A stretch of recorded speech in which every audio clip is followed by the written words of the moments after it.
G20 सम्मेलन में शामिल होने के लिए मेहमानों के आने का सिलसिला शुरू हो चुका है।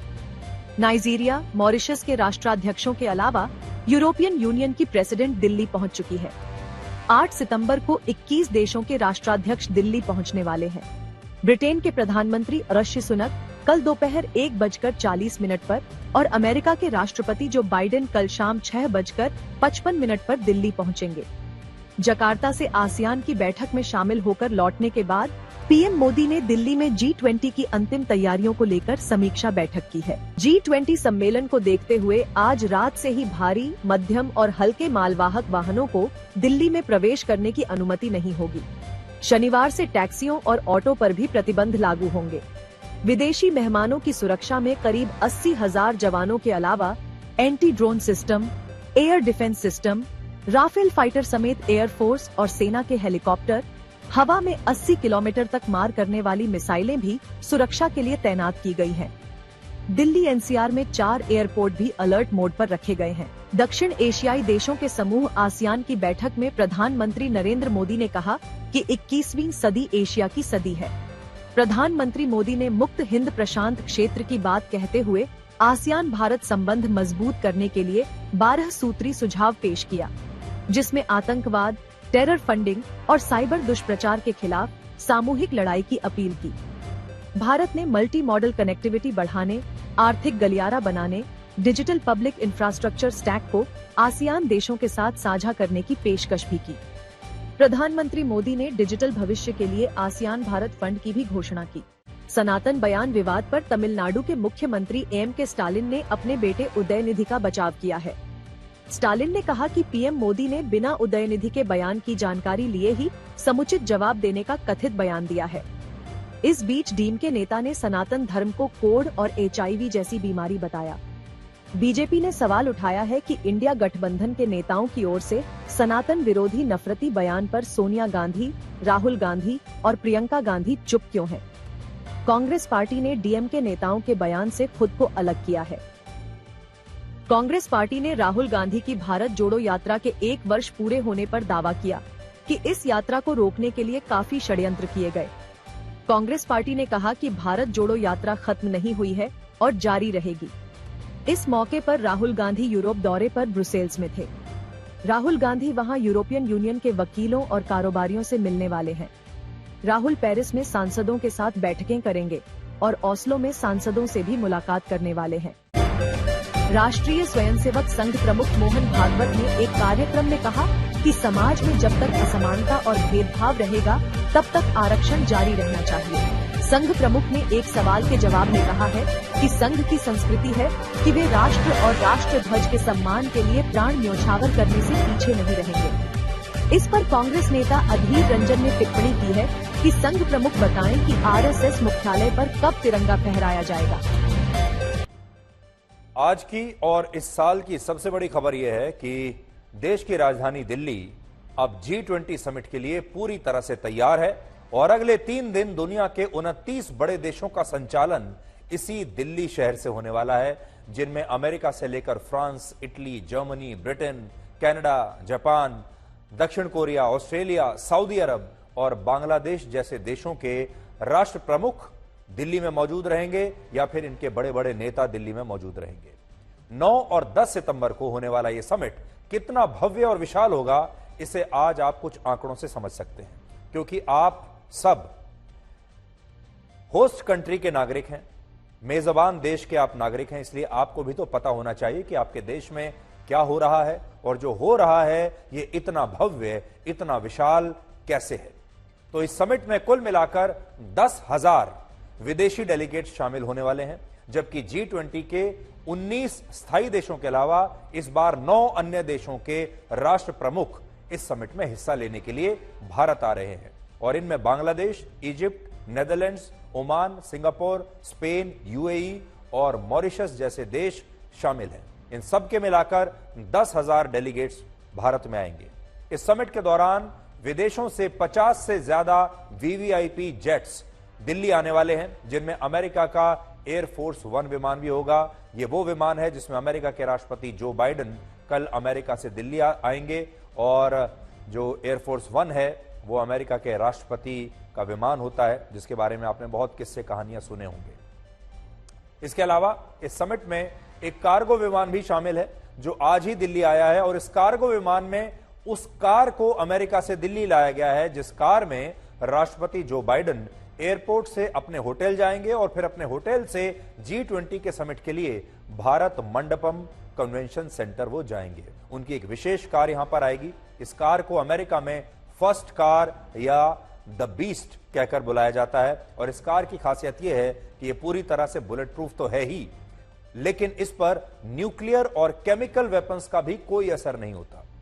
इस समिट के लिए जो 50 से ज्यादा वीवीआईपी विमान भारत आ रहे हैं, उनमें 10 से ज्यादा विमान तो अकेले अमेरिका से हैं। तो अलग अलग एस्टिमेट हैं, कुछ 50, कुल मिलाकर इनकी संख्या 50 से 70 के बीच हो सकती है, जबकि बाकी विमान दूसरे देशों के राष्ट्र प्रमुखों के विमान होंगे, और इन विमानों की पार्किंग के लिए भी खास इंतजाम किए गए हैं। इनमें अमेरिका के राष्ट्रपति जो बाइडेन का विमान दिल्ली के पालम एयरपोर्ट स्टेशन पर पार्क होगा, जबकि कुछ दूसरे वीवीआईपी जेट्स लखनऊ के हवाई अड्डे पर, जयपुर या अमृतसर में स्थित एयरफोर्स स्टेशंस और हवाई अड्डों पर पार्क किए जाएंगे। इसके अलावा इस समिट के लिए दिल्ली और गुरुग्राम के लगभग 21 होटल्स के 3,500 कमरे बुक किए गए हैं, जिनमें ये डेलीगेट्स ठहरेंगे। और इस समिट में विदेशी मेहमानों की सुरक्षा में 1,30,000 सुरक्षा कर्मियों को तैनात किया गया है, जिनमें 80,000 जवान अकेले दिल्ली पुलिस के होंगे, और ट्रैफिक के संचालन के लिए अलग से 10,000 जवानों की ड्यूटी लगाई गई है, और 400 फायर फाइटर्स को भी दिल्ली में अलग अलग टीमों में तैनात किया गया है। इसके अतिरिक्त अलग अलग देशों के राष्ट्र प्रमुखों के लिए 1,000 से ज्यादा लग्जरी गाड़ियां किराए पर ली गई हैं, और इन गाड़ियों की सुरक्षा के लिए 450 पैरामिलिट्री जवानों को अलग से तैनात किया गया है। 29 देशों के जो नेता भारत आ रहे हैं, उन नेताओं में सबसे बड़ा काफिला अमेरिका के राष्ट्रपति जो बाइडेन का होगा, जिनके काफिले में 150 गाड़ियां होंगी। और इस दौरान नई दिल्ली का जो पूरा क्षेत्र है वो एक तरह से छावनी में तब्दील हो जाएगा। इस समिट के दौरान किसी भी तरह के ड्रोन हमले को नाकाम करने के लिए दिल्ली में अब तक के सबसे आधुनिक ड्रोन सिस्टम को तैनात किया गया है, और यह ड्रोन सिस्टम भारत के defence research and development organisation यानी DRDO ने विकसित किया है। सरकार का कहना है कि इस ड्रोन सिस्टम की तैनाती के बाद दिल्ली के ऐसे किले में तब्दील हो गई है जिसे भेदना नामुमकिन होगा। और आज ही भारतीय वायुसेना के विंग कमांडर गजेंद्र यादव ने 10,000 फीट की ऊंचाई से स्काई डाइविंग करके G20 समिट में भारत की मेजबानी का परचम कुछ इस तरह से लहराया है। 40 वर्षों के बाद भारत पहली बार किसी इतने बड़े अंतर्राष्ट्रीय सम्मेलन की मेजबानी कर रहा है। अगर आप मुझसे पूछे तो आप ये कह सकते हैं कि एक तरीके से अगर आप अंतर्राष्ट्रीय कूटनीति का वर्ल्ड कप इसे मान लें, तो ये वर्ल्ड कप का फाइनल एक मान लीजिए भारत में हो रहा है, जिसमें दुनिया की बेहतरीन बड़ी बड़ी टीमें अपने कप्तान के साथ यहां पर आई हुई है। इससे पहले जो आखिरी बार इतना बड़ा आयोजन हुआ था वो था वर्ष 1983 में, जब ऐसा ही एक अंतर्राष्ट्रीय सम्मेलन दिल्ली में हुआ था, जिसमें दुनिया के 140 देशों के नेताओं ने हिस्सा लिया था। और इस सम्मेलन की उस समय की कुछ तस्वीरें आज हमने आपके लिए निकाली हैं। हमारे शो का नाम वैसे भी ब्लैक एंड व्हाइट है, तो हम बहुत सारी तस्वीरें, ये पूरी तरह ब्लैक एंड व्हाइट तो नहीं है ये तस्वीरें, लेकिन 1983 की तस्वीरें हैं, जब इस समिट का जो नाम था वो नाम था, यानी नाम ही नाम था। नाम का मतलब NAM, इसका मतलब था नॉन अलाइंड मूवमेंट, इसलिए इसे नाम का नाम दिया गया था। नॉन अलाइंड मूवमेंट समिट उस समय हुआ था भारत में, और उस समय दुनिया असल में दो धड़ों में बटी हुई थी। ये कोल्ड वॉर का जमाना था, जिसमें एक तरफ सोवियत संघ और उसका समर्थन करने वाले देश हुआ करते थे, और दूसरी तरफ अमेरिका और उसका समर्थन करने वाले देश थे। यानी पूरी दुनिया असल में दो हिस्सों में बटी हुई थी, सोवियत संघ की तरफ और दूसरी अमेरिका की तरफ। ये दो टीमें थी, लेकिन कुछ ऐसे भी देश थे जो गुटनिरपेक्ष थे, जो किसी के साथ नहीं थे, और जो थर्ड वर्ल्ड कंट्रीज माने जाते थे। यानी जिन देशों ने इन दोनों धड़ों से अलग रहने का फैसला किया था, जो किसी से भी अलाइंड नहीं थे, उन्हें नॉन अलाइंड कंट्रीज कहते थे। और ये नॉन अलाइंड मूवमेंट उन्होंने ही तैयार किया था, जिसमें भारत शामिल था। और भारत में तब दुनिया के 140 देशों के नेता इसी नॉन अलाइंड समिट के लिए भारत आए थे, जिनमें क्यूबा के उस समय के राष्ट्रपति फिडेल कैस्ट्रो भी शामिल थे, जिनकी तस्वीरें अभी हमने आपको दिखाई। उस समय यह समिट दिल्ली के विज्ञान भवन में हुआ था, जहां तत्कालीन प्रधानमंत्री इंदिरा गांधी को सभी देशों के राष्ट्र प्रमुखों ने तब स्टैंडिंग ओवेशन दिया था। और अब 40 वर्षों के बाद भारत में इस तरह का कोई इतना बड़ा अंतर्राष्ट्रीय सम्मेलन हो रहा है, जो आज हर भारतीय के लिए गर्व की बात है। इस बार G20 का समिट प्रगति मैदान के उस कन्वेंशन सेंटर में होने वाला है, जिसका नाम रखा गया है भारत मंडपम। और यह वही कन्वेंशन सेंटर है जहां G20 के समिट के दौरान 29 देशों के राष्ट्र प्रमुख और बाकी के नेता और डेलीगेट्स मौजूद रहेंगे। और यह 2 दिन के लिए दुनिया का सबसे बड़ा पावर सेंटर बन जाएगा। तो आप तस्वीरें देख लीजिए, यही वो जगह है जहां पर दुनिया के इतने बड़े बड़े नेता एक साथ इकट्ठा होंगे।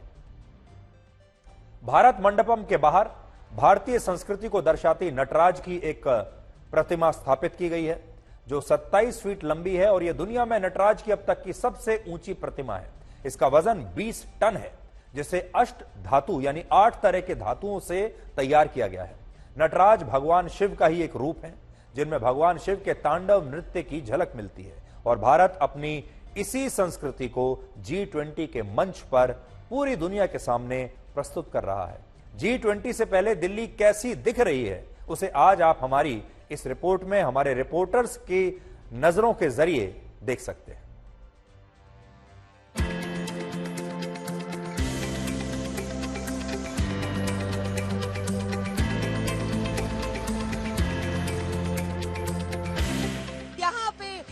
आपको बता दें कि सुरक्षा यूएस सीक्रेट सर्विसेज और भारतीय एजेंसियों के साथ सुरक्षा के बहुत कड़े बंदोबस्त, एक नई सुपर फास्ट लिफ्ट 14वीं मंजिल पे जो बाइडेन साहब रहेंगे और हर एक फ्लोर पे सीक्रेट सर्विसेज के कर्मी मुस्तैद होंगे।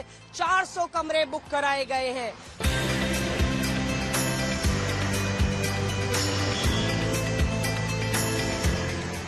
G20 शिखर सम्मेलन के दौरान पूरी दिल्ली में सुरक्षा के अभूतपूर्व इंतजाम किए जा रहे हैं। मोबाइल पुलिस स्टेशन, इसके पहले जब आप कभी जरूरत पड़ने पर 100 नंबर या 112 नंबर जब आप कॉल करते हैं तो पीसीआर वैन आपको मूव करती हुई मिलती, लेकिन अब आपके एक कॉल पर थाना आपके दरवाजे पर पहुंच जाएगा। ये देखिए, पुलिस ने ये पूरा एक मोबाइल थाना एक बस के अंदर मॉडिफाई करके एक मोबाइल थाना बनाया है। क्योंकि जब रिस्ट्रिक्शंस रहेंगी, सड़कों पर जब चलने की मनाही होगी, कई सारे सड़कें जब बंद रहेंगी, तो उस दौरान अगर किसी को पुलिस में कंप्लेन देनी होगी, शिकायत करनी होगी और वो मूव नहीं कर सकता, वो सड़क बंद होगी, तब ये थाना उनके पास पहुंचेगा।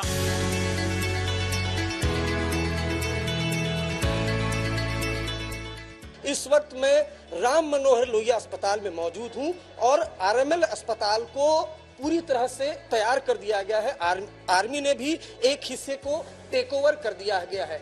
अगर किसी तरह से कोई विपदा आती है तो आरएमएल अस्पताल में बकायदा एक कमांड रूम बनाया गया है। डॉक्टर शैली हमें बताएंगे कमांड रूम किस तरफ है और किस किस से वो कमांड रूम जुड़ा हुआ है। हमारा कंट्रोल रूम सेंटर डेवलप हुआ है G20 के लिए। whoever wants to contact us can go to the control room। ये जो नर्सिंग होम डिपार्टमेंट है इसको बनाया गया है और इस तरह के कमरे जो डेलीगेट्स हैं उनके लिए अगर हम आपको दिखाना चाहें तो बकायदा ये जो जब हेल्थ इमरजेंसी आएगी तो इस तरह के जो कमरे हैं उसको पूरी तरह से डेडिकेट कर दिया गया है। 24 घंटे यहाँ पर जो हेल्थ स्टाफ है, जो डॉक्टर है आरएमएल अस्पताल के, वो तैयार रहेंगे।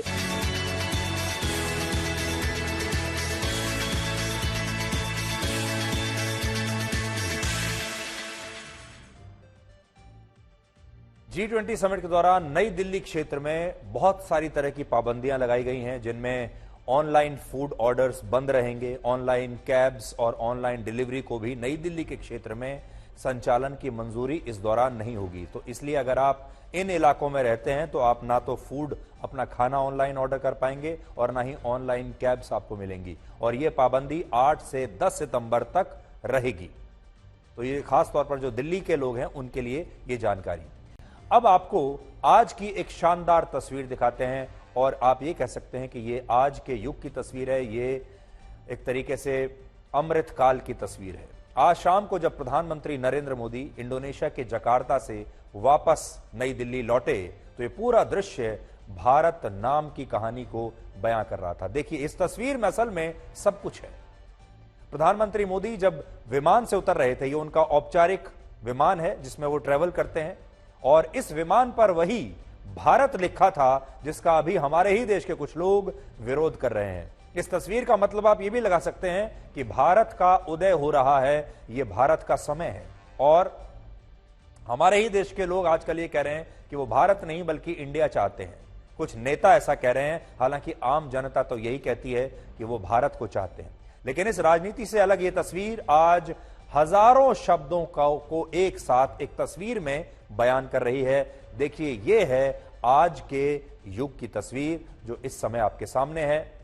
अपने विशाल प्लेन से प्रधानमंत्री मोदी नई दिल्ली में वापस लौटते हुए अब बाहर निकल रहे हैं और इस विमान पर बड़ा बड़ा लिखा हुआ है भारत। इन तस्वीरों के बाद अब आप ये देखिए कि प्रधानमंत्री मोदी कैसे बिना थके और बिना आराम किए लगातार काम करने का नया रिकॉर्ड बनाते जा रहे हैं। पिछले लगभग 36 घंटे में प्रधानमंत्री मोदी ने 4 बैठकें की हैं। इसके बाद वो इंडोनेशिया के दौरे पर गए, जहां उन्होंने 2 बड़े समिटों में हिस्सा लिया, और 9 घंटे जकार्ता में रुकने के बाद वो भारत लौटे। और अब से कुछ देर पहले उन्होंने दिल्ली आने के बाद अपने मंत्रियों के साथ G20 की तैयारियों की समीक्षा की बैठक की। यानी पिछले 36 घंटे से प्रधानमंत्री मोदी लगातार नॉन स्टॉप काम कर रहे हैं। कैसे? प्रधानमंत्री मोदी 6 सितंबर यानी कल रात 8 बजे इंडोनेशिया की राजधानी जकार्ता के लिए रवाना हुए, जहां वो एक नहीं बल्कि 2 समिट में उन्हें हिस्सा लेना था। इनमें एक समिट था आसियान देशों का और दूसरा था ईस्ट एशिया देशों का। लगभग 7 घंटे का सफर करके प्रधानमंत्री मोदी रात को 3 बजे जकार्ता पहुंचे। इसके बाद वो होटल गए, जहां भारतीय मूल के लोगों ने उनका जबरदस्त स्वागत किया, उनसे मिले। इसके बाद सुबह 8:45 पर वो आसियान समिट में शामिल हुए, जिसमें Myanmar, Cambodia, Indonesia, Laos, Malaysia, Philippines, Singapore और थाईलैंड और वियतनाम जैसे देशों के राष्ट्र प्रमुखों से उनकी मुलाकात हुई। इस समिट के कुछ ही देर के बाद सुबह 10:30 बजे वो जकार्ता में ही एक और समिट में शामिल हुए, और यह था ईस्ट एशिया समिट, जिसमें 18 देशों के नेताओं के साथ उनकी बैठकें हुई, चर्चा हुई। इस समिट के ठीक 1 घंटे के बाद प्रधानमंत्री मोदी जकार्ता से दिल्ली के लिए रवाना हो गए, और फिर आज शाम को 6:15 पर दिल्ली पहुंचने के बाद उन्होंने G20 समिट की एक समीक्षा बैठक शुरू कर दी। और इतनी बैठकों के बाद भी अभी प्रधानमंत्री मोदी थके नहीं है। जब मैं आपको यह खबर दिखा रहा हूं तब भी उनकी बैठकें चल रही है। अब कल प्रधानमंत्री मोदी अमेरिका के राष्ट्रपति जो बाइडेन के साथ द्विपक्षीय वार्ता करेंगे। इसके बाद मॉरिशस और बांग्लादेश की प्रधानमंत्री से भी उनकी मुलाकात होगी, और फिर इसके बाद 9 और 10 सितंबर को वो G20 में व्यस्त रहेंगे। यानी 72 साल के प्रधानमंत्री मोदी लगातार बिना रुके काम कर रहे हैं, और उनकी डिक्शनरी में शायद एक ऐसा शब्द है जो नहीं है, और उस शब्द का नाम है आराम।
आसियान सेंट्रलिटी और इंडो पैसिफिक पर आसियान के आउटलुक का पूर्ण समर्थन करता है।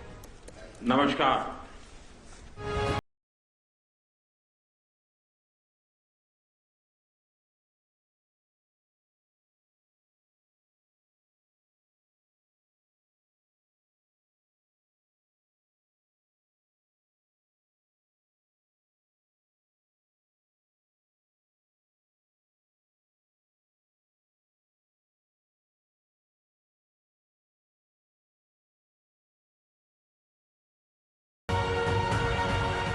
इक्कीसवीं सदी एशिया की सदी है, हम सबकी सदी है। इसके लिए आवश्यक है कि हम एक rules based post Covid world order का निर्माण और मानव कल्याण के लिए सबका प्रयास, फ्री और ओपन इंडो पैसिफिक की प्रगति में और ग्लोबल साउथ की आवाज को बुलंद करने में हम सबके साझे हित है। तो ये विदेश दौरा प्रधानमंत्री मोदी का शायद सबसे छोटे विदेश दौरों में से एक रहा होगा, अगर सबसे छोटा नहीं है तो भी। ये सिर्फ 23 घंटे का विदेशी दौरा था, जिसमें उनके 7 घंटे जाने के और 7 घंटे आने के, 14 घंटे तो आप वैसे काट लीजिए, बाकी के बचे 9 घंटे, जिसमें वहां लैंड करना, थोड़ा सा आराम करना, होटल में जाना, क्योंकि 3 बजे पहुंचे थे।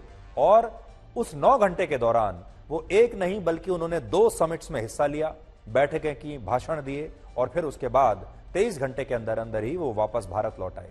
जाने से पहले वो लगातार बैठकें कर रहे थे। जाने से पहले उन्होंने अपने मंत्रिमंडल की, कैबिनेट की बैठक की थी, अपने मंत्रियों के साथ बैठक की थी, और आते ही उन्होंने जी समिट की जो तैयारियां हैं उसकी बैठक की, और कल से वो G20 समिट के लिए और भी ज्यादा व्यस्त हो जाएंगे।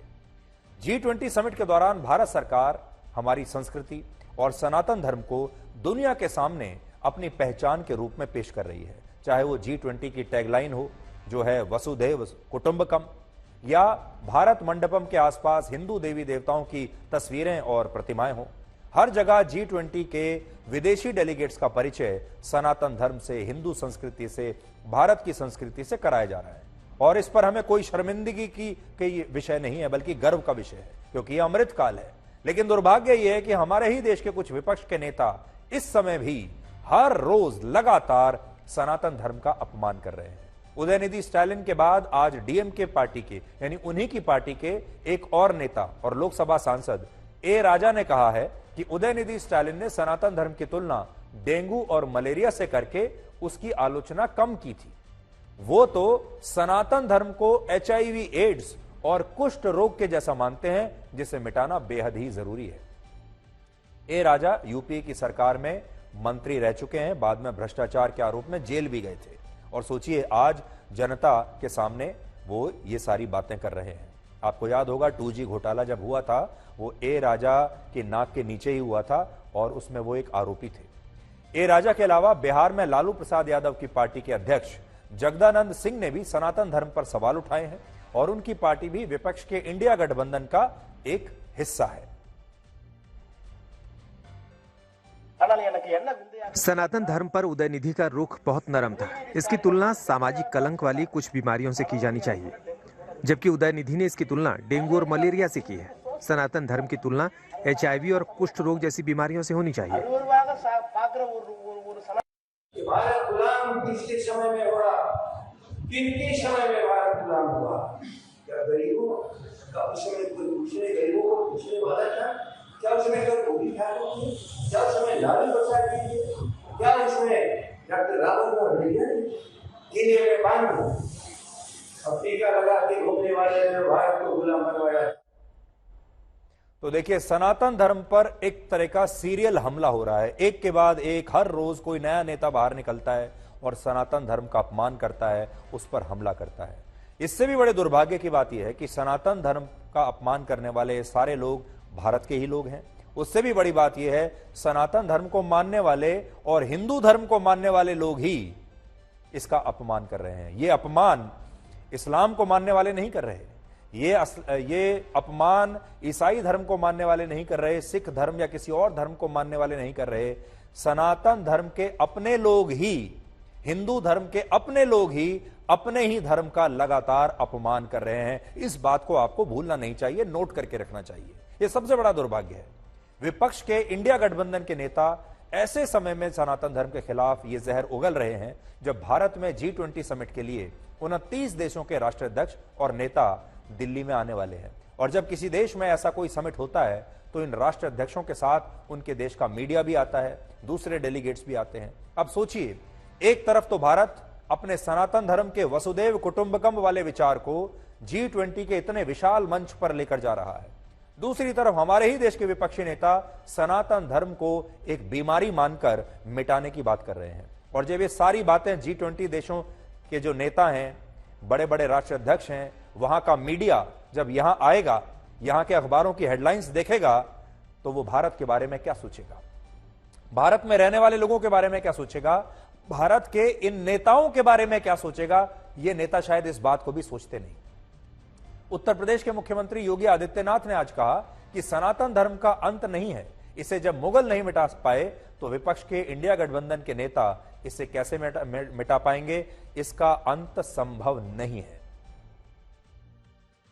भारत की सनातन परंपरा पर उंगली उठाने का प्रयास हो रहा है, विरासत को अपमानित करने का प्रयास हो रहा है, विरासत के प्रति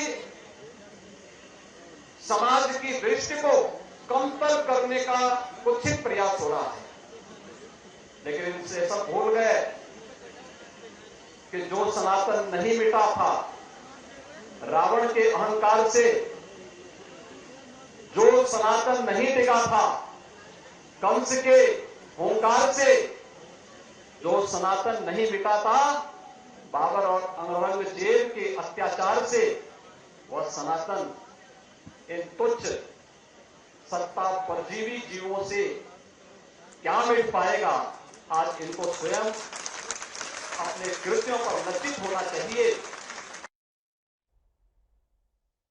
तो G20 दुनिया का सबसे बड़ा सम्मेलन, इस समय भारत में उसकी तैयारी चल रही है। सब कुछ दिल्ली जो है पूरी तरह से तैयार है और अगले 3 दिन आप लगातार G20 की सबसे बड़ी कवरेज आज तक पर देख पाएंगे और G20 पर उसका सबसे बड़ा विश्लेषण आप ब्लैक एंड व्हाइट में रात को 9 बजे हर रोज देख पाएंगे। इसलिए अगर आप G20 के बारे में और ज्यादा समझना चाहते हैं, G20 में क्या क्या हो रहा है, कौन से अंतर्राष्ट्रीय दांव पेच चल रहे हैं, दिन भर में क्या हुआ, उसे अगर आप सरल भाषा में समझना चाहते हैं तो रात 9 बजे ब्लैक एंड व्हाइट जरूर देखिएगा। और सबसे बड़ी बात यह है कि इस हफ्ते शनिवार रात 9 बजे और रविवार रात 9 बजे भी आप ब्लैक एंड व्हाइट को देख सकेंगे। हमारे स्पेशल एपिसोड होंगे ब्लैक एंड व्हाइट के, जो सिर्फ G20 का विश्लेषण आप तक पहुंचाएंगे। इसलिए इस बार आपको सैटरडे और संडे को भी ब्लैक एंड व्हाइट के साथ अपनी अपॉइंटमेंट फिक्स कर लेनी है। अब हम उस गर्मी की बात करेंगे जिसने इस साल के मॉनसून को भी पिघला दिया है। और आप में से बहुत सारे लोगों ने यह नोट किया होगा कि इस बार जन्माष्टमी के मौके पर भी बहुत गर्मी पड़ रही है। जितनी गर्मी मई जून के महीने में पड़ा करती थी, ऐसी गर्मी पड़ रही है। इससे पहले जन्माष्टमी के मौके पर ऐसी गर्मी नहीं होती थी, मौसम जो है बड़ा सुहावना हो जाया करता था जब सितंबर आता था। लेकिन अब एक नई रिपोर्ट आई है जिससे पता चला कि यह सब कुछ क्लाइमेट चेंज यानी जलवायु परिवर्तन की वजह से हो रहा है। वर्ल्ड मेटेरोलॉजिकल ऑर्गेनाइजेशन ने बताया है कि वर्ष 2023 यानी ये साल जो अभी चल रहा है, ये मानव इतिहास में पूरी दुनिया में अब तक का सबसे गर्म साल रहा है। सोचिए, आज तक का मानव इतिहास का। इस साल जून, जुलाई और अगस्त के महीने में पूरी दुनिया का औसतन तापमान 16.77 डिग्री सेल्सियस रहा है, जबकि वर्ष 1991 से 2020 के बीच यही औसत तापमान 16.11 डिग्री सेल्सियस हुआ करता था। यानी इस तरह से पिछले 3 महीनों में पूरी दुनिया के औसत तापमान में 0.66 डिग्री सेल्सियस की वृद्धि हो गई। और तापमान में हुए इस बदलाव और इसकी वजह से बढ़ रही गर्मी को ही असल में जलवायु परिवर्तन कहते हैं। आप सोचते होंगे कि जलवायु परिवर्तन तो बड़ा एकेडमिक सा शब्द है, यह सिर्फ कॉन्फ्रेंसेज में, सेमिनार्स में, भाषणों में अच्छा लगता है। यही जलवायु परिवर्तन है जो आपको मजबूर कर देगा कि अब आपको अपने घर में या तो कूलर लगाना ही पड़ेगा या फिर 12 महीने 24 घंटे एयर कंडीशनर चलाकर रखना पड़ेगा। उससे और ज्यादा क्लाइमेट खराब होगा। यह मुद्दा इस बार G20 समिट के सबसे प्राथमिक मुद्दों में से भी एक बन गया है, जिस पर 29 देशों के राष्ट्राध्यक्ष और बाकी के नेता इस बार दिल्ली में चर्चा करने वाले हैं। गर्मी एक बहुत बड़ी समस्या अब बनता जा रहा है और आपने देखा होगा समस्या अब यह है कि गर्मी बढ़ती जा रही है, सर्दियों में सर्दी नहीं पड़ती, बरसात में बरसात नहीं होती, बेमौसम की बरसात हो रही है, बेमौसम की सर्दी पड़ रही है। और अगर आप किसी भी मौसम में किसी हिल स्टेशन पर भी चले जाएं तो वहां पर भी अब आपको गर्मी मिलेगी। हालांकि मौसम विभाग का कहना है कि 9 और 10 सितंबर को दिल्ली में G20 समिट के दौरान हल्की बूंदाबांदी भी हो सकती है और दिल्ली में तापमान अभी थोड़ा सा आगे चलकर कम हो सकता है। We are expecting lot more humidity. That is the main thing, because as you know the monsoon is in an active state, because of which we are expecting increase in humidity. Clouding will be there, so temperatures will not shoot up very much, but at the same time on 9th and 10th there is some possibility of drizzles. आप में से कई लोगों के शहरों में तो हो सकता है बूंदाबांदी शुरू हो भी गई हो, लेकिन दिल्ली के आसपास का जो इलाका है वो अभी भी भट्टी की तरह तप रहा है। पृथ्वी का बढ़ता तापमान दुनिया को किस कदर झुलसा रहा है उसे आप इन तस्वीरों से समझ पाएंगे जो अमेरिका की स्पेस एजेंसी नासा ने जारी की है। इन तस्वीरों में यह बताया गया है कि कैसे वर्ष 1880 से 2019 के बीच पृथ्वी का औसत तापमान सामान्य से काफी बढ़ गया और अब पृथ्वी गर्मी के गुस्से से लाल हो चुकी है और इसी को हम क्लाइमेट चेंज कहते हैं।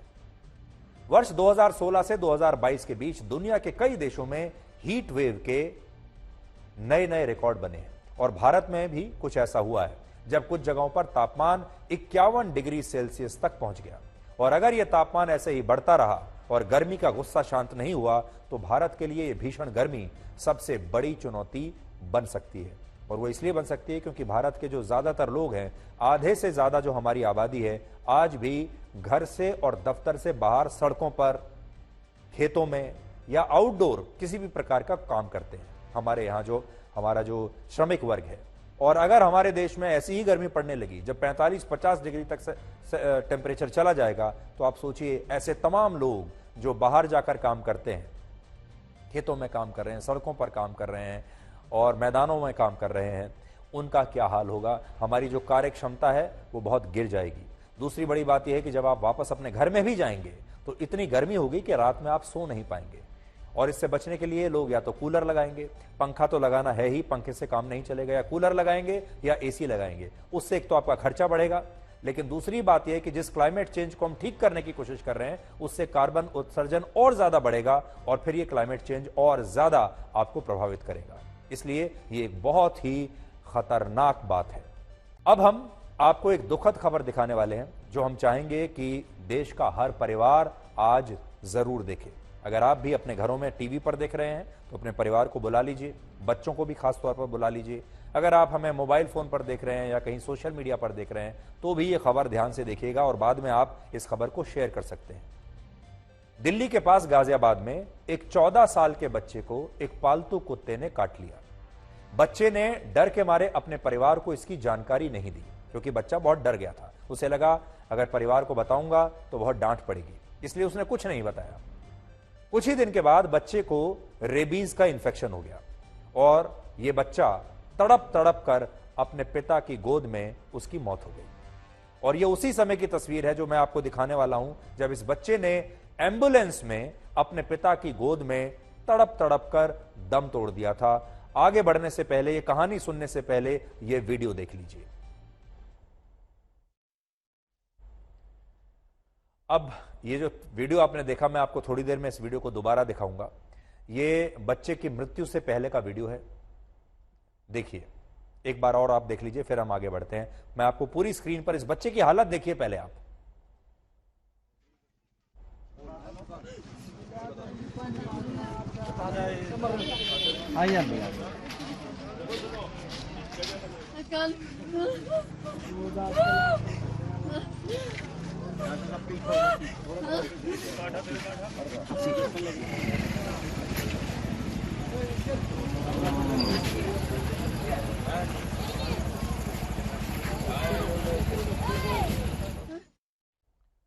और जब ये वीडियो बन रहा था, इसके थोड़े समय के बाद ही इस बच्चे ने अपने पिता की गोदी में ही अपने पिता की गोद में ऐसे ही तड़प तड़प कर अपनी जान दे दी। 14-15 साल का बच्चा था। इस मामले में पुलिस ने कुल मिलाकर 4 लोगों के खिलाफ एफआईआर दर्ज की है, जिनमें एक महिला जानवरों के अधिकारों के लिए काम करने वाली संस्था से है और इस महिला पर यह आरोप है कि उसने उस परिवार को इस मामले में बचाने की कोशिश की जिस परिवार के पालतू कुत्ते ने इस बच्चे को काट लिया था। तो पूरी कहानी अब आपको समझ में आ गई होगी। इस बच्चे को एक दूसरे परिवार के पालतू कुत्ते ने काट लिया था और बच्चे ने घर पर नहीं बताया, जिसकी वजह से इलाज शुरू नहीं हो पाया, रेबीज का इन्फेक्शन हुआ और बच्चे की मौत हो गई। पुलिस का कहना है कि जिस पालतू कुत्ते के काटने से 14-15 साल के इस लड़के की मौत हुई है, उस कुत्ते का ना तो कोई रजिस्ट्रेशन कराया गया था और ना ही उस कुत्ते को रेबीज का टीका लगाया गया था, जबकि सरकारी नियमों के तहत यह अनिवार्य है कि अगर आपके घर में कोई भी आप पालतू कुत्ता पालते हैं तो उसका रजिस्ट्रेशन प्रशासन के पास जरूर होना चाहिए, उसे तमाम तरह के टीके और उसे तमाम तरह की वैक्सीन लगनी चाहिए और रेबीज का टीका भी कुत्ते को लगाना अनिवार्य है। अगर आपने ये नहीं किया है तो ये अपराध है, क्योंकि अगर आपने अपने कुत्ते को, अपने डॉग को रेबीज का ये टीका नहीं लगवाया है और उसने अगर किसी को काट लिया बच्चे को, तो वो इस तरह से उसकी मौत होगी। एफआईआर में यह भी लिखा है कि जब इस बच्चे के माता पिता ने आरोपी परिवार से जाकर यह पूछा कि उनका कुत्ता वैक्सीनेटेड है या नहीं, तो इस परिवार ने झूठ बोला और कहा कि उनके कुत्ते को समय समय पर सभी टीके लगवाए गए हैं, रेबीज का टीका भी लगवाया गया है और इसलिए इस परिवार को डरने की आवश्यकता नहीं है। तो देखिए, इसमें जब पहले तो बच्चे ने बताया ही नहीं, जब बच्चे को रेबीज का इन्फेक्शन हुआ और डॉक्टर को दिखाया तो पता चला कि इसको रेबीज हो गया है। उसके बाद बच्चे के माता पिता उस परिवार के पास गए जिस परिवार के कुत्ते ने इसे काटा था और कहा कि आपके कुत्ते ने ये काटा है, ये काम किया है, अब क्या करना चाहिए। और उनसे पूछा कि क्या आपने अपने कुत्ते को पूरी तरह से वैक्सीनेट कराया था। परिवार ने झूठ बोल दिया, कहा कि हां, हमारा कुत्ता पूरी तरह से वैक्सीनेटेड है, आपको घबराने की कोई आवश्यकता नहीं है। जबकि उन्होंने ये झूठ बोला और उन्होंने अपने डॉग को वैक्सीनेट नहीं कराया था, रेबीज का टीका नहीं लगवाया था। लेकिन इस झूठ की वजह से इस बच्चे के माता पिता आश्वस्त हो गए, उन्होंने विश्वास कर लिया और उन्हें लगा कि अब बच्चे को कोई खतरा नहीं है, बच्चा ठीक हो जाएगा। धीरे धीरे बच्चे के पूरे शरीर में रेबीज का संक्रमण फैल गया और फिर 2 दिन पहले ही उसने अपने पिता की गोद में इस तरह से दम तोड़ दिया। डॉक्टरों का कहना है कि जिस कुत्ते ने इस बच्चे को काटा, अगर उसे रेबीज का टीका लगा होता तो इस बच्चे की जान बच सकती थी, यह जिंदा रह सकता था। और या फिर अगर इस बच्चे को कुत्ते के काटने के 24 घंटे के अंदर ही एंटी रेबीज वैक्सीन लगवा दी होती तो यह बच्चा आज जिंदा होता। लेकिन दोनों ही मामलों में यह नहीं हो पाया, क्योंकि इस बच्चे ने डर की वजह से उस समय यह बात अपने माता पिता और परिवार से छिपाई, जिसकी वजह से उन्होंने ये वैक्सीन नहीं लगवाई बच्चे को, एंटी रेबीज, और फिर इस बच्चे की जान चली गई। हालांकि इस मामले में माता पिता से भी यह गलती हुई कि वो अपने बच्चे में रेबीज संक्रमण के लक्षणों को शुरुआत में पहचान नहीं पाए।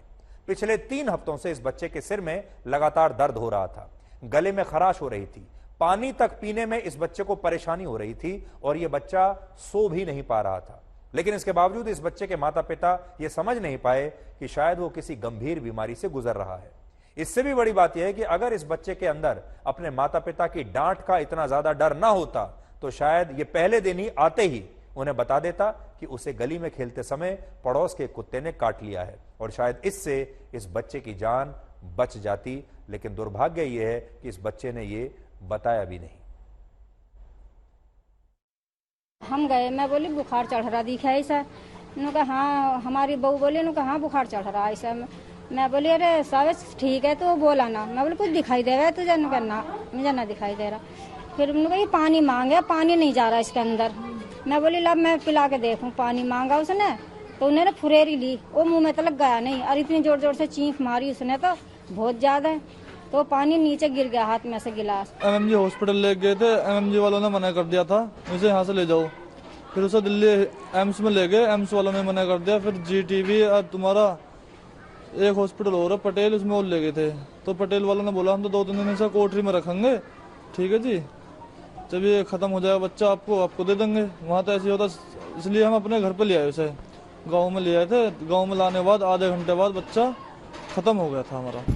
मैं इंसाफ चाहता हूँ। ये कुत्ता पालने वाले जो ना, इन्हें सबको सजा होनी चाहिए। ये सबको काट रहे हैं कुत्ते, ये कुत्ते बहुत काट रहे हैं सबको। सरकार से क्या मनसा है? सरकार से बनता मदद मिलना चाहिए। गरीब का बच्चा है, बताइए। ये मालदार लोग कुत्ता पाल पाल के छोड़ दें, सबको काट रहे हैं कुत्ते। सरकार से चाहता हूँ मैं, कुत्ते वालों को इलाज होना चाहिए इनका, कुत्ते वालों का। तो आपको पता नहीं लगा था आपके? हमें तो जी कल पता लगा जी, कुत्ते ने जिसका काटा है कल बताया हमें तो उसके कुत्ते। थोड़ी देर के लिए आप ये डॉग्स की समस्या को भूल जाइए, रेबीज की समस्या को भूल जाइए, मूल समस्या पर आइए जो आज हर माता पिता को सोचना चाहिए और हर बच्चे को सोचना चाहिए। और मूल समस्या ये है कि ये बच्चा अपने परिवार से इतना डर गया, माता पिता से इतना डर गया कि इसने घर आने के बाद ये बात किसी को बताई नहीं।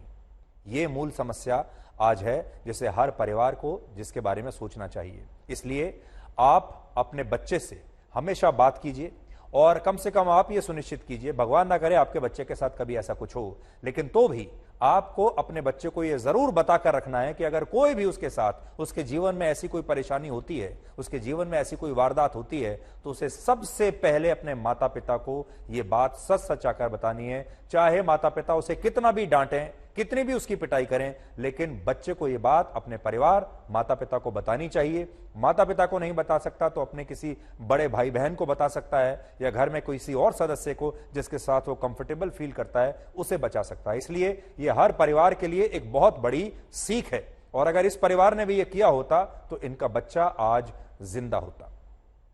अब आते हैं इसके दूसरे पहलू पर। भारत का कोई भी कानून किसी भी व्यक्ति और परिवार को कुत्ते और बिल्ली जैसे जानवर पालने से रोकता नहीं है। यह भारत में कानूनी तौर पर अलाउड है, इसकी इजाजत है, आप अपने घर में कुत्ता बिल्ली पाल सकते हैं। लेकिन कानून यह कहता है कि इन जानवरों का पूरा वैक्सीनेशन होना जरूरी है। लेकिन इसके बावजूद हमारे देश के बहुत सारे लोग ये कहते हुए अपने पेट डॉग्स को रेबीज का टीका नहीं लगवाते, दूसरे टीके नहीं लगवाते कि उनका कुत्ता तो बड़ा शांत है और वो किसी को काट ही नहीं सकता। आपने देखा होगा, आप भी बहुत सारे लोगों से जब मिलते हैं, जो लोग अपने कुत्तों को घुमा रहे होते हैं, ज्यादातर जो पेट ओनर्स हैं या जो डॉग पेरेंट्स हैं, वो क्या कहते हैं? मेरा कुत्ता ऐसा नहीं है, मेरा डॉग ऐसा नहीं है, बाकी के करते होंगे, हमारा कुत्ता तो बिल्कुल शांत रहता है, ये किसी को नहीं काटता, आपको डरने की जरूरत नहीं है, ये नहीं काटता। सारे लोग यही कहते हैं। आपको जानकर हैरानी होगी कि पूरी दुनिया में रेबीज के संक्रमण से जो मौतें होती हैं, उसमें से 36% मौतें अकेले भारत में होती हैं। पूरी दुनिया में 36% रेबीज की मौत हमारे देश में होती है। वर्ष 2019 से 2022 के बीच हमारे देश में 1,60,00,000 लोगों को कुत्ते ने काटा था, और इस दौरान हर साल हमारे देश में इसकी वजह से 15,000 लोगों की जान चली गई कुत्ते के काटने की वजह से। और ये तो वो आंकड़े हैं जो रिपोर्ट होते हैं। न जाने कितने सारे ऐसे लोग होंगे जो इस बात की रिपोर्ट ही नहीं करते होंगे कि उन्हें कुत्ते ने काट लिया या कुत्ते ने उनको खरोंच लिया। और बहुत सारे लोग जो बहुत हमारे इंटीरियर्स में, गांव देहात में, जिनकी मृत्यु भी हो जाती होगी, लोगों को पता ही नहीं चलता होगा कि ये रेबीज की वजह से मरा है, कुत्ते के काटने की वजह से मरा है। जैसे इस केस में अगर आप देखें तो इसके माता पिता को पता ही नहीं था आखिर तक कि ये रेबीज का मामला है। ये सारे लोग आज जीवित होते अगर इन्हें काटने वाले कुत्तों को रेबीज का टीका लगा होता, या फिर इन लोगों ने खुद समय से एंटी रेबीज वैक्सीन अपने आप को लगा ली होती। लेकिन अभी हमारे देश में इसे लेकर जागरूकता बहुत ही कम है, बहुत ही मामूली है। बहुत सारे लोगों को लगता है कि कुत्ते के काटने पर 14 इंजेक्शन लगाए जाते हैं, जो पहले एक जमाने में हुआ करता था, और ये इंजेक्शन कभी भी लगवाए जा सकते हैं, जबकि ये जानकारी गलत है। एम्स अस्पताल कहता है कि अगर किसी व्यक्ति को कुत्ते, बंदर, बिल्ली या किसी अन्य जानवर ने काटा है तो इसके 24 घंटे के अंदर ही यह वैक्सीन लगवाना जरूरी है, वरना शरीर में रेबीज का संक्रमण फैलने से आपकी जान का खतरा हर पल बढ़ता चला जाता है। इसके अलावा अगर किसी जानवर ने शरीर के ऊपरी हिस्से यानी पेट, कमर, आपके बाजू, कंधे और चेहरे पर काट लिया है तो यह और भी ज्यादा खतरनाक बात है, और ऐसी स्थिति में तो तुरंत अस्पताल में आपको चले जाना चाहिए। उस हादसे के तुरंत बाद आप घर मत जाइए, सीधे अस्पताल जाइए। और सबसे बड़ी बात, कुत्ते के काटने पर 14 नहीं बल्कि 3 से 5 इंजेक्शंस लगते हैं। पहले ये इंजेक्शन 14 हुआ करते थे और ये पेट में लगते थे, लेकिन अब 3 से 5 टीके ही आपको लगाए जाते हैं। यहां जागरूकता की कमी उन लोगों में भी है जो अपने घरों में कुत्ते या अन्य जानवरों को पालते हैं। हमारी पूरी सिंपैथी उनके साथ है। हम ये नहीं कह रहे कि कुत्ते पालना खराब बात है, हम ये नहीं कह रहे कि ये कुत्ते जो हैं इन्हें कहीं बाहर छोड़ देना चाहिए। ये कमी हमारे पूरे सिस्टम की है और कमी उन लोगों की है जो जागरूक नहीं है। हमारे देश में स्ट्रीट डॉग्स के वैक्सीनेशन की जिम्मेदारी नगर निगम के अधिकारियों की होती है, लेकिन ज्यादातर शहरों में नगर निगम अपना काम ईमानदारी से करता ही नहीं और किसी स्ट्रीट डॉग को यह वैक्सीनेशन होता नहीं उसका। उदाहरण के लिए दिल्ली में 8 लाख स्ट्रीट डॉग्स हैं, लेकिन इनमें से 20,000 भी वैक्सीनेटेड नहीं है। इसी तरह मुश्किल से 10% पेट डॉग्स का भी रजिस्ट्रेशन दिल्ली जैसे शहर में भी नहीं हुआ है। हालांकि एक ऐसा मामला है जिसमें कानूनों को लेकर स्पष्टता की भी बहुत कमी है। कुछ समय पहले बेंगलुरु की एक हाउसिंग सोसाइटी ने बिना इजाजत स्ट्रीट डॉग्स को खाना देने पर पाबंदी लगा दी थी। इसके बाद इस पर बहुत विवाद हुआ और आखिर में यह निष्कर्ष निकला कि कोई भी हाउसिंग सोसाइटी इस तरह से कोई आदेश जारी नहीं कर सकती जिससे जानवरों के अधिकारों का उल्लंघन होता है। और यह बात देश का सुप्रीम कोर्ट भी कह चुका है।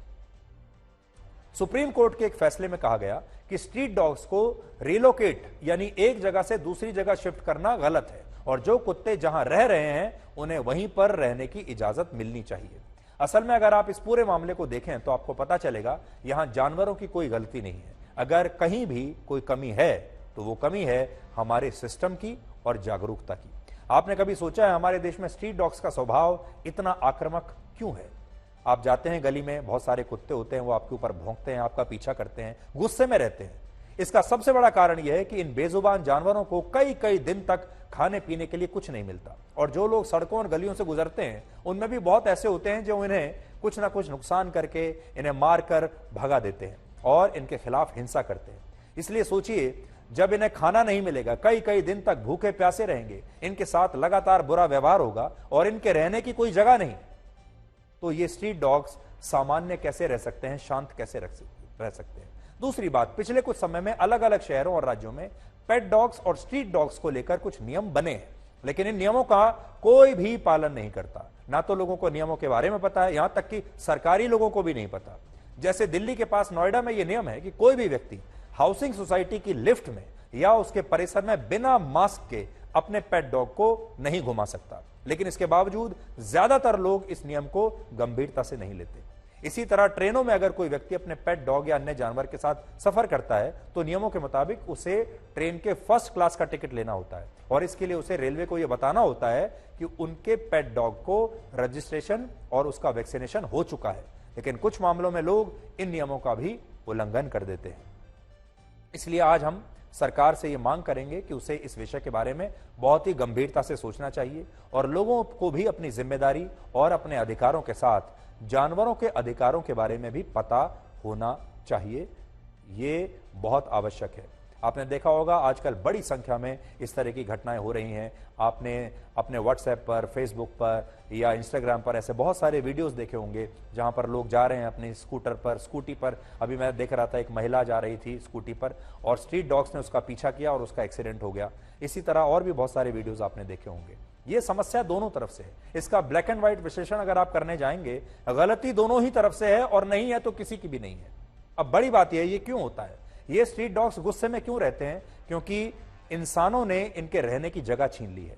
ये जो डॉग्स हैं, ये जो जानवर हैं, ये सड़कों पर रहने के लिए नहीं बने हैं।